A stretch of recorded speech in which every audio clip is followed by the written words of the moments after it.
Local support for News 6 has been provided by the Northwest Ohio Educational Technology Foundation, Bowling Green State University, and the members of WBGU-TV.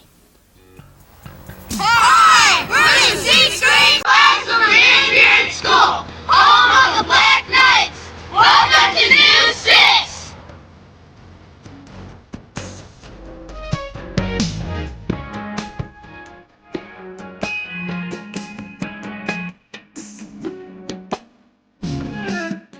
Hi, I'm Chad Reeder from Buren Elementary School. Welcome to News 6. With today's first story, here's Ivy All's house. For our first story today, News 6 visited Jack and Jill 2, where we learned about the importance of daycare. Here's Beth Snyder with the story. Hi, my name is Beth Snyder, and I'm interviewing Rhonda Hans, administrator at Jack and Jill 2. Rhonda, how did you get started in this business? Well, I had worked full-time, and I quit to stay home with my children and to do daycare in my own home, and I thought this would be a neat way when Sandra started the business to get back into working and to also be with my own children. What exactly is Jack and Jill 2? Jack and Jill is a daycare, and we also have a preschool. How can you keep so many kids occupied every day?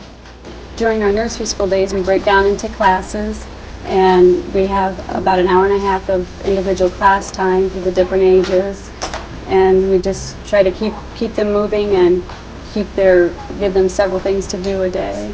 What do you say the toughest part of your job is?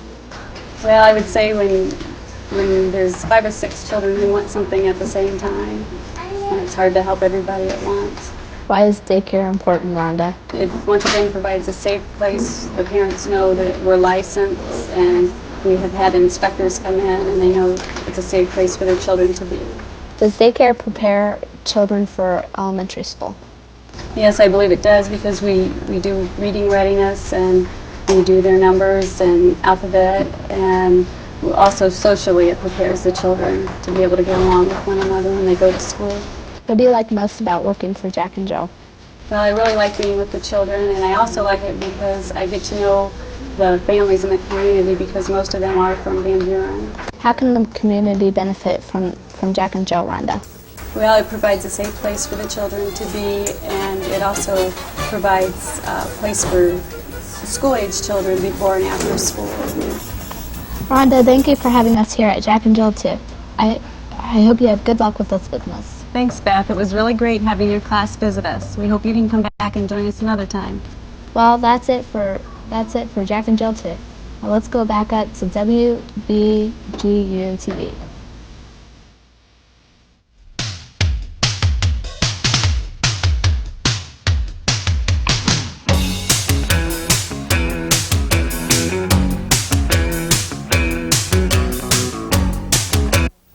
Today's News 6 is produced by a 6th grade class of Van Buren Elementary School. Van Buren is located 6 miles due north of Findlay in the heart of Hancock County and has a population of about 327. For our next story, we spoke with Jennifer Johnston about her love for horses. Here's Rochelle Krebs with the story. What do you like most about riding horses, Jennifer? That I can do good in classes and know that they like me and I like them. Jennifer, since you've been riding, have you won any trophies or awards? I have 2 most improved riders from my 4-H groups, 2 trophies. I won my showmanship class at the fair. What got you interested in riding horses? My stepdad, he owned horses and I just started riding them. How long have you been riding horses? For about 6 years, since I was 3. Have you ever had a serious accident? Yeah, 4 years ago at the fair, my horse Patty threw me off because she got spooked because of the rides. Jennifer, what kind of horses do you have and what are their names? I have quarter horses, and this is Cindy. The one in the back is Moose. That's Repeat. That's Candy. Then Pete's back in the corner, and that's Patty behind everybody. Jennifer, the horses that you ride, do they have personalities or are they all the same? Yeah, several different ones. They get mad and then they won't do anything and they're happy. Do you plan to compete in future competitions? I plan to keep showing, yes. How does someone who's interested in riding horses get started? Well, you find a trainer or something, and you find a horse that will cooperate with you and to your quality. If you're a beginner, you would want to get an older horse. Thank you, Jennifer, for letting us come. We had a great time. Good luck in your future competitions. Thank you. No more horsing around with this story. Back to the studio. Have you ever wondered what you would do if you talked with a member of your favorite music group? Today's Kids View question asks the 6th graders at Van Buren Elementary School, if you would meet any musical group in the world, who would it be? I'm Scott Rose. Today's Kids View question is, if you could meet any musical group and why, who would you meet? If I could meet any musical group and why, I would meet In Vogue because I like their style.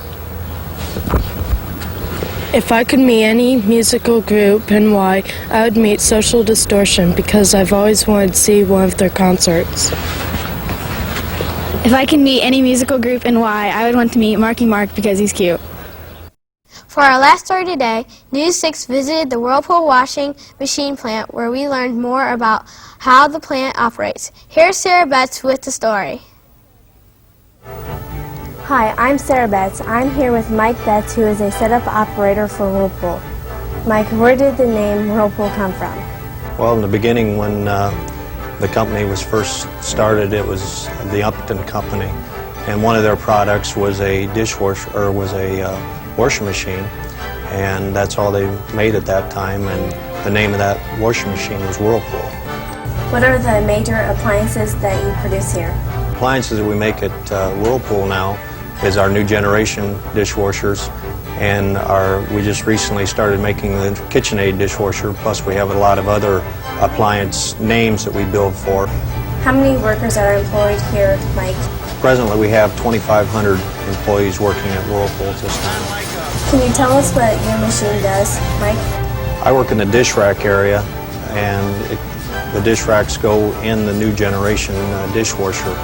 And my machine makes the combs for the upper dish rack, and we feed a wire off of a spool, and it feeds it in, and it cuts the wire, and then it feeds it in straight, and then we've got tooling that kind of looks like a jigsaw puzzle, and we feed that wire in between there, and as those two pieces of tooling come together, it forms kind of a funny looking base wire.